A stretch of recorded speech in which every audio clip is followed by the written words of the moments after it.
Good day mga ka-fix-it! Handbrake, parking brake, emergency brake. May iba't ibang tawag sa part na ito ng sasakyan, ngunit pare-pareho lamang ang gamit nito.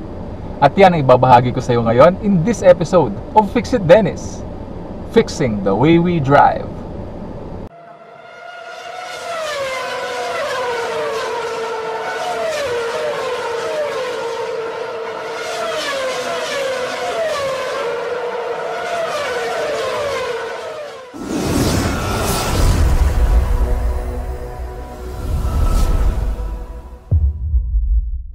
So dalawa lamang ang posisyon ng handbrake mga ka-fix-it.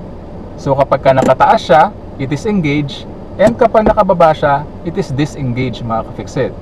So nakadepende ang lakas ng handbrake sa kung gaano kalakas at gaano kataas mo itong hihilain dahil sa tension applied papunta sa rear brakes through the cables.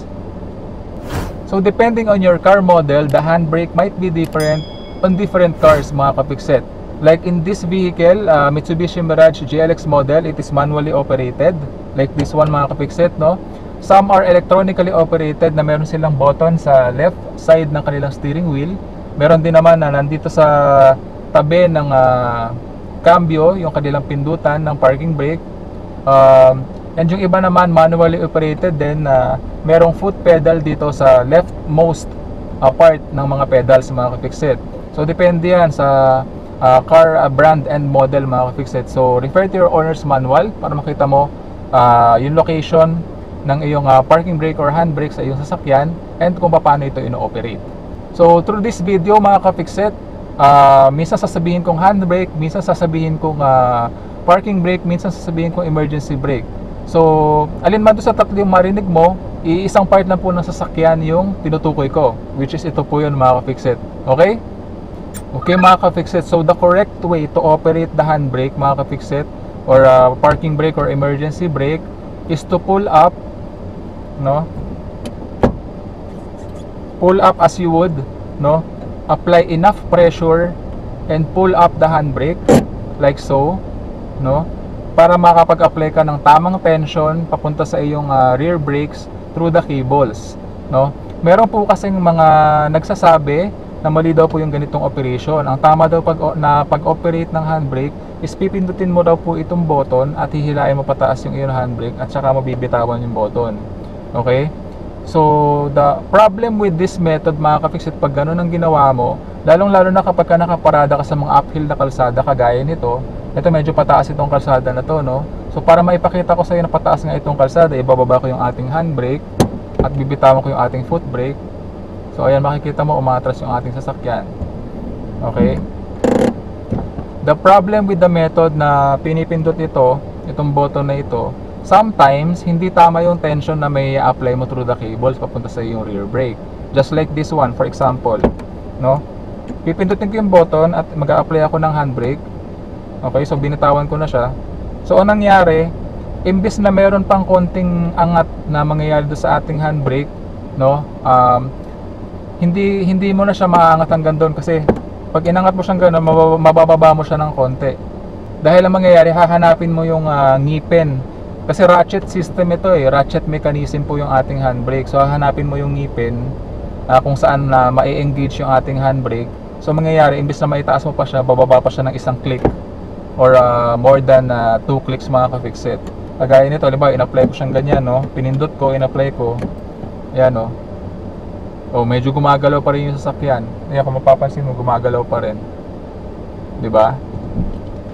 So, akala mo na i-apply mo na yung handbrake dahil itinaas mo siya, at pag tinignan mo sa iyong dashboard, nandun yung indicator at nakalit on yung light ng handbrake, na akala mo naka-engage na siya.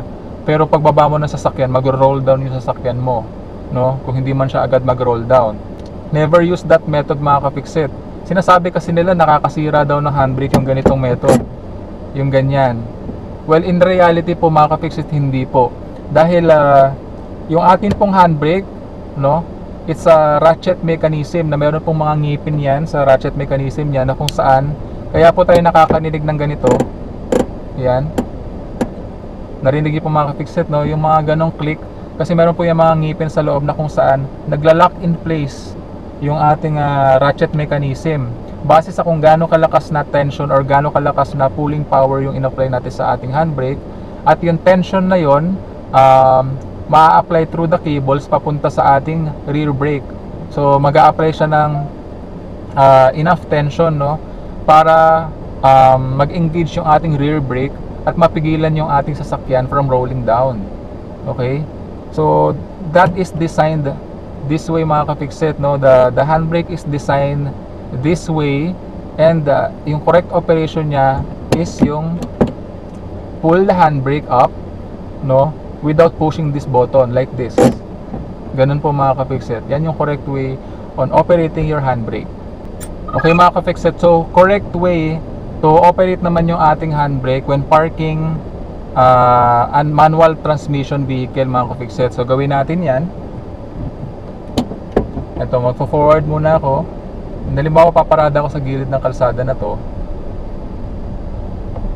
Okay, so pahintuin natin dito while holding the clutch all the way down and the foot brake.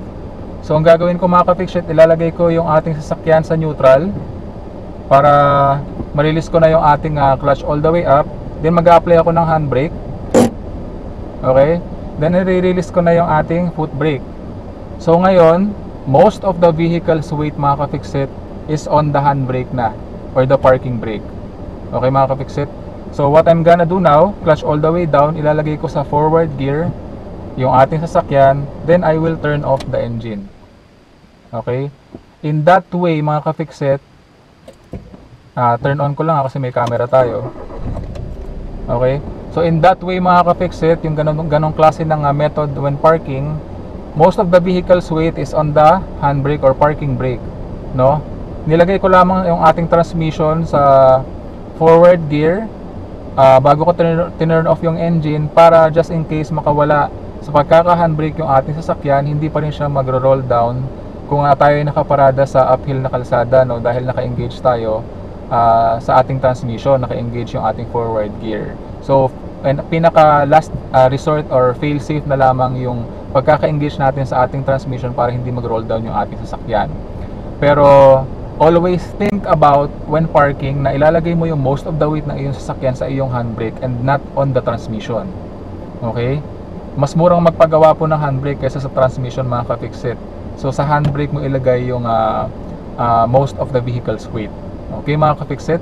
So palagi mo lamang tatandaan na kapag pumaparada ka sa manual transmission na sasakyan, kapag ka flat and uphill road yung iyong paparadahan, ang i-engage mong gear, mga ka-fixit, after you put the most of the car's weight on the parking brake or the handbrake, no, forward gear yung iyong gagamitin or yung i-engage. So any forward gear, pero usually pwedeng first gear or second gear or third gear ang ini-engage kapag ka nakaparada ka sa flat and uphill na kalsada.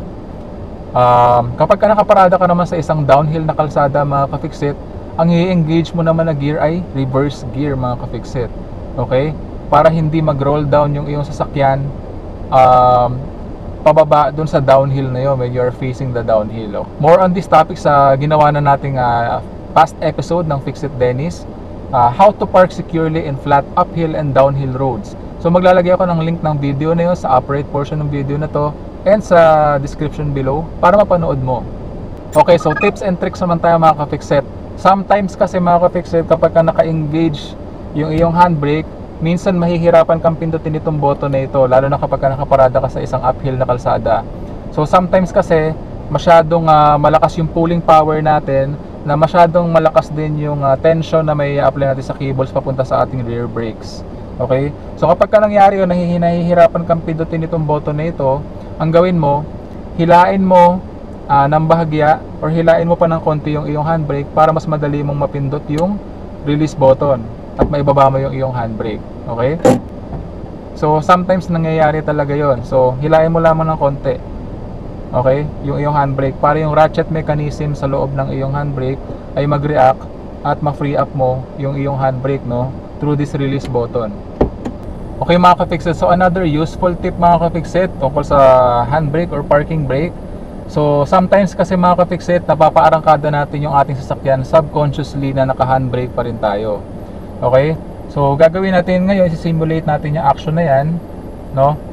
Ito, halimbawa, naka-handbrake tayo. Akala ko na ibaba ko na yung handbrake completely, pero hindi pa pala. And magda-drive tayo mga ka-fix-it. So lagay ko sa forward gear, and then ida-drive ko yung ating sasakyan. So subconsciously akala ko, I'm thinking na naibaba ko na yung ating handbrake pero hindi pa pala. So nagda-drive. Hindi ko masyadong ramdam yung pigil sa takbo, no, kasi sabi ko nga naibaba ko yung ating handbrake ng bahagya but not completely. So ang mangyayari mga ka-fix-it, ayan o, narinig ninyo may tumutunog. Yan. Tapos pagtingin ko sa ating dashboard, ayan, naka-on pa yung indicator na naka-handbrake pa rin tayo. Okay?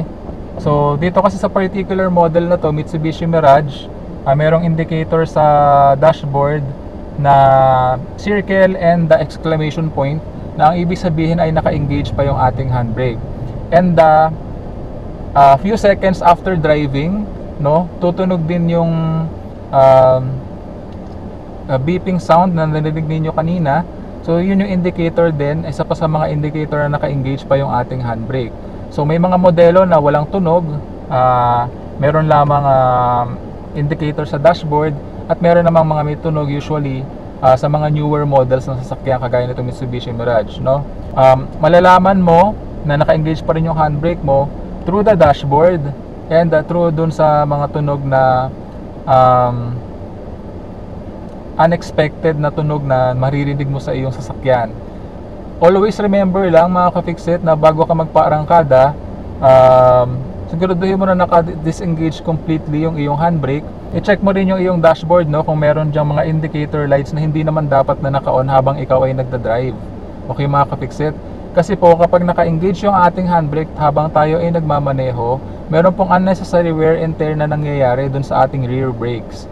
Okay? So nag-a-apply pa rin siya ng preno at that time na habang nagmamaneho ka na naka-engage yung iyong handbrake. At mapupudpud yung iyong rear brake mga ka-fix-it. At syempre, yung ratchet mechanism and yung cables papunta sa iyong rear brake, meron ding stress na nai-apply dun sa system na yon, no, habang ikaw ay nagmamaneho na naka-engage yung iyong handbrake. So always disengage your handbrake bago ka magmaneho mga ka-fix-it. Okay? So pag-usapan naman natin, another tip is the rust and corrosion na pwedeng ma-develop sa ratchet mechanism and sa cables ng iyong handbrake mga ka-fix-it. So to prevent that from happening mga ka-fix-it, always use your handbrake. Kasi pag hindi mo ginagamit yung iyong handbrake mga ka-fix-it and stationary lang yung ratchet mechanism and yung cable sa system ng iyong handbrake, maaari siyang mag-develop ng rust and corrosion sa loob ng system. Okay? So whenever you are parking, whenever na huminto ka mga ka-fix-it sa isang kalsada o kahit saan man mga ka-fix-it, or pa-parking ka kahit saang kalsada, flat man yan, uphill or downhill, always use your handbrake mga ka-fix-it, no? Para ito rin ay makasanayan mo at magiging voluntary muscle movement and muscle memory na ng iyong katawan at palagi mo siyang magagawa. Ako, through the years of my experience in driving, lagi akong gumagamit ng handbrake. Whenever hihinto ako sa kalsada, may bibilhin, o kaya magpa-park ako, lagi akong gumagamit ng handbrake. Okay mga ka-fix-it? Safety feature din yun ng ating sasakyan to prevent the car from rolling, no, accidentally. Okay mga ka-fix-it? So, kagaya na sinabi ko kanina sa intro ng video na to, this is called the handbrake, parking brake and emergency brake mga ka-fix-it. So bakit ba tinawag itong emergency brake? Just in case na mag-fail yung ating hydraulic brakes mga ka-fix-it, which is the foot brake, no, pwede mong gamitin itong emergency brake to slow down the vehicle and eventually come to a complete stop, no? Pero itong handbrake, tandaan mo ka-fix-it na hindi ito ginawa to stop the vehicle. Okay? This is designed and naging part ng sasakyan to hold the car from rolling kapag ka ikaw ay nakaparada.